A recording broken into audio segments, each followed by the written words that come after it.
So guys, welcome again sa panibagong video, panibagong vlog. So isi-share ko lang sa inyo yung pag-aani dito ng mais, no? So yun nga, i-explain ko. Dati kasi ang mais, no, pinapatpat namin yan. Pero ngayon dahil sa high-tech na, ang nag-aani ng mais at saka palay, although mais muna yung i-feature natin, reaper na po, no? Ang bilis ng pag-ani ng mais na ngayon.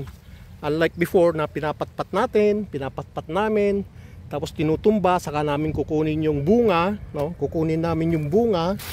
Ito yung bunga. Kukunin namin 'yan. Ito. Papatpatin namin 'yan, no? Puputulin, papatpatin, kukunin namin 'to. Then saka tatanggalan namin ng corn husk, saka ibibilad, o kaya tinatawag namin na tatanggalin mo yung kernel, yung butil doon sa corn cob. Ang corn cob ay yun nga, ang corn cob, ito yung corn cob yan. So ngayon dahil mechanized na, no, may pag-aani, ayan, tingnan nyo, ayan, ang bilis, mechanized na yung pag-aani ng mais.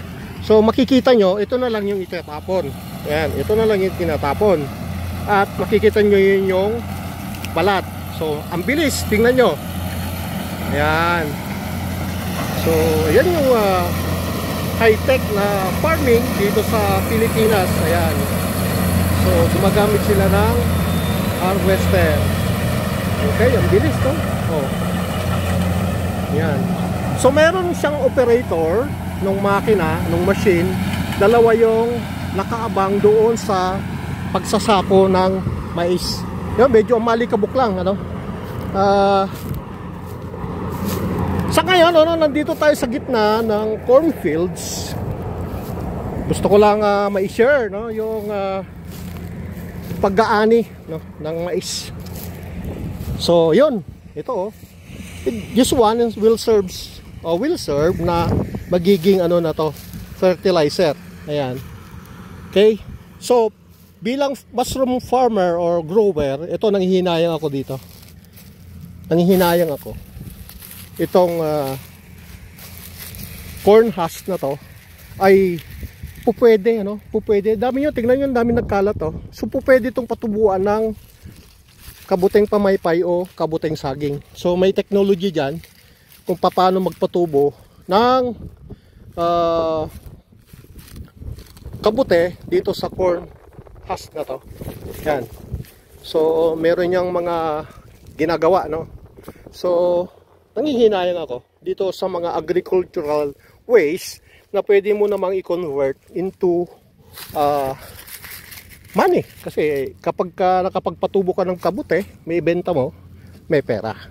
So yun po yung nakikita ko na dagdag pa dapat na kita sa ating mga farmer, no? So yun, tingnan nyo, nagkalat lang yung corn husk. So tingnan nyo kanina, ang laki nito, pero kung tutusin nyo, kukunti na lang. Okay? Sa kabila, dito sa kabila, meron din yan nag-harvest, no? Dalawang harvester ito, yung reaper, ang gumagana dito sa area na to. Napakabilis. Very ito ang palaya, very effective, no? Very effective yung pag-aani. Ngayon lang, ang downside niya ay may mga, yun nga, may kunting natatapon. Okay? Ayan, so nandun yung isa. Nandun yung isang harvester. Ayun. Ba, ang bilis. Ayan, no? Ito palang mga harvester na to ay pwede sa palay at pwede rin sa mais. So yan. Kanina ang lawak pa nitong nakatayong mais, ngayon tingnan nyo, kukunti na lang. In a few minutes or wala pa nga isang oras, tingnan ko. Ito na yung napaganihan. So ito yung sinasabi kong downside, no? Dahil may mga natatapon. In which sayang. Okay? Ito yung natatapon. Ayan, oh, maraming natatapon. Okay? Yan. So, hindi naman maiwasan yung, yun, tingnan nyo, ang dami. Yan, ang dami. O, marami. Oh. Hindi natin maiwasan talaga yung ganito. No? So, yun yung nakikita ko. Napapansin ko rito. Dahil nga yung mga natatapon na butil ng mais. But, effective, no? Effective in terms of doon sa pag-aani. No? Tingnan nyo, oh. Nasasayang. So, yung corn cob natatapon din. So, ang gagawin ng mga mamayan dito ay kukunin ito, then panggato. So kahit papaano po, no, na-share ko yung papaano, isang linya na lang, oh, kung papaano ang pag-aani ng mais dito sa aming lugar. No? Or baka nga sa buong Pilipinas ay mechanized na yung pag-aani ng mais. Okay. Mainit. Sa pagkabot na ng bukit. Maisan. Diba? Very effective.